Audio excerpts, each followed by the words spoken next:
얼핏 생각하면 과일은 특유의 달콤한 맛 때문에 당뇨에 굉장히 안 좋을 것 같아요. 실제로 과일에는 당분이 있어서 당뇨라면 섭취량을 조절해야 하는 건 사실인데요. 그래서 과일이 당뇨에 좋지 않다고 생각해서 아예 안 드시는 분들도 있습니다. 그런데 당뇨가 있더라도 과일은 반드시 챙겨 먹는 게 좋은데요. 과일은 당뇨와 합병증을 예방하고 건강을 유지하게 해주는 영양소가 풍부하기 때문에 적정량을 지켜서 반드시 섭취할 필요가 있는 거죠. 영국 런던 대학교는 과일과 채소 섭취의 중요성을 연구한 보고서를 공개했는데요. 런던대는 2001년부터 2008년 사이 약 6만 명을 대상으로 역학조사를 실시했는데 채소와 과일을 하루 560g 섭취할 경우 조기 사망의 위험이 무려 42%나 줄어드는 결과가 나왔습니다. 암 사망률과 심장병 사망률도 각각 25%, 31%가 감소했죠. 당뇨 때문에 과일을 거른다면 몸에 필요한 비타민과 무기질을 포함한 수많은 영양소들을 포기하는 거고 당뇨를 피하려다가 다른 질병을 불러올 가능성이 높아지는 거예요. 물론 혈당 지수를 급격히 올리는 치명적인 과일들은 피해야겠지만 혈당 지수도 크게 올리지 않고 영양소도 풍부한 당뇨인이 먹기 좋은 과일도 충분히 있습니다. 오늘은 당뇨에 먹으면 좋은 과일과 피해야 하는 과일에 대해서 자세히 설명하겠습니다. 당뇨에 좋은 과일 첫 번째는 사과와 배입니다. 보통 혈당 지수가 55 이하면 낮은 음식으로 분류하는데 사과와 배는 각각 혈당 지수가 39와 36 수준으로 굉장히 낮은 편이기 때문에 당뇨에 좋은 과일이라고 할 수 있어요. 그런데 주의할 점은 이 수치가 껍질까지 함께 먹어야 나오는 수치라는 점입니다. 사과와 배의 껍질에는 펙틴이라는 수용성 식이섬유가 아주 풍부한데요. 사과와 배가 당뇨에 좋은 이유가 바로 이 펙틴 때문입니다. 수용성 식이섬유는 물에 녹는 특징이 있는데요. 이때 수용성 식이섬유가 여러 영양소와 함께 결합하면서 위에서 12지장으로 이동하는 속도를 늦춰줍니다. 이러면 당이 체내에 흡수되는 속도가 느려져서 혈당의 가파른 상승을 막게 되는 거죠. 당뇨인들은 이런 수용성 식이섬유를 섭취해야 똑같은 양의 음식을 먹더라도 흡수 속도가 느려져서 혈당이 잘 안 올라가게 되는 겁니다. 이렇게 당뇨에 도움되는 수용성 식이섬유 펙틴은 껍질에 밀집되어 있기 때문에 천연 당뇨약인 껍질을 반드시 함께 섭취해줘야 하는 거죠. 또 사과의 풍부한 항산화 물질과 비타민은 심혈관 질환과 폐 기능을 개선해주기도 해서 건강을 위해서 반드시 먹어야 하는 과일 중 하나인 거죠. 사과와 배가 이렇게 좋긴 하지만 분명히 당이 있기 때문에 적정량을 지켜서 먹는 게 중요한데요. 사과의 경우 여성은 반개, 남성은 3분의 2개 이내로, 배는 여성 4분의 1개, 남성 반개 정도가 하루 적정량으로 볼 수 있습니다. 많이들 드시는 믹스커피 한두 개를 줄이신다면 사과 3분의 1쪽, 배 4분의 1쪽을 더 먹어도 좋으니 가공식품을 줄이고 천연당과 영양소가 풍부한 사과와 배를 섭취하면 건강에 큰 도움이 될 겁니다. 당뇨에 좋은 과일 두 번째는 딸기입니다. 딸기는 혈당 지수가 40으로 낮은 편인 당뇨인이 먹기 좋은 과일이에요. 딸기에 함유된 비타민C와 안토시아닌은 강력한 항산화 효과와 항염 효과가 있습니다. 당뇨병 환자의 경우 체내 염증 성분이 인슐린 저항성을 악화시키는 경우가 있는데 딸기가 이런 염증을 제거하고 인슐린 저항성을 개선시켜서 당뇨에 긍정적인 영향을 주는 거죠. 또 딸기는 노화를 촉진시키고 만병의 근원인 활성산소를 잡는 항산화 물질인 안토시아닌과 비타민C가 풍부해서 각종 성인병과 암을 예방해주고 면역력을 강화시킬 수 있습니다. 딸기의 적정량은 여성 7개에서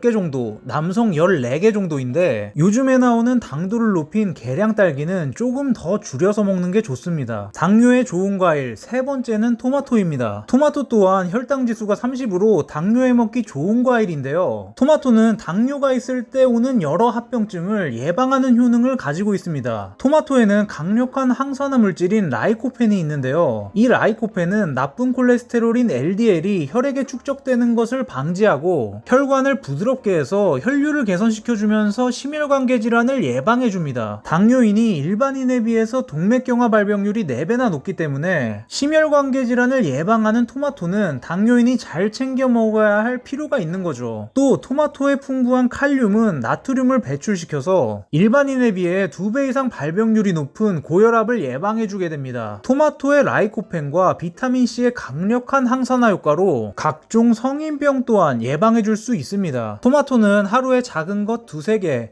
방울토마토는 15개 정도가 적당합니다. 당뇨라는 이유로 과일을 피한다면 이 모든 효과를 포기하는 것과 같아요. 합병증의 발병을 예방하기 위해서라도 당뇨인이라면 반드시 과일을 먹어야 합니다. 하루 적정량을 지키고 꾸준히 먹는다면 건강에 정말 많은 도움이 되실 겁니다. 과일을 식후 바로 먹으면 혈당 스파이크가 일어날 수 있으니까 식후 2-3시간 후에 먹는 것이 좋습니다. 그런데 당뇨라면 웬만하면 피하면 좋은 과일들도 있는데요. 바로 당도가 높은 열대 과일류입니다. 파인애플, 망고, 바나나 등인데 특히 잘 익은 상태에서는 GI 지수가 망고는 80, 바나나는 84까지 올라가기 때문에 당뇨인들은 굉장히 조심해야 하는 과일 중 하나입니다. 이런 과일들을 꼭 먹고 싶다면 익기 전에 한 입 정도만 드시는 걸 추천드립니다. 또 수박이나 말랑말랑한 복숭아도 혈당 지수가 높은 편이니까 웬만하면 피하시는 게 좋습니다. 추가로 말린 과일, 주스, 통조림은 과일의 종류를 막론하고 당뇨에는 최악이니 절대 섭취하지 않아야 합니다. 오늘은 당뇨에 좋은 과일과 나쁜 과일에 대해서 알아봤는데요. 말씀드린 과일의 적정량은 평균 수준이고 사람에 따라서 달라질 수도 있으니까 적정량을 참고는 하시되 혈당이 300 이상으로 올라간다거나 이상 반응이 보이면 반드시 중단하고 주치의와 상의하셔야 한다는 점 말씀드리겠습니다. 오늘 영상으로 당뇨와 과일에 대한 오해가 조금이나마 풀리셨으면 합니다. 당뇨라고 과일을 피하지만 말고 당뇨에 좋은 과일을 적정량 반드시 섭취해줘야 한다는 사실을 기억하세요. 과일 건강하게 먹고 모두 건강합시다.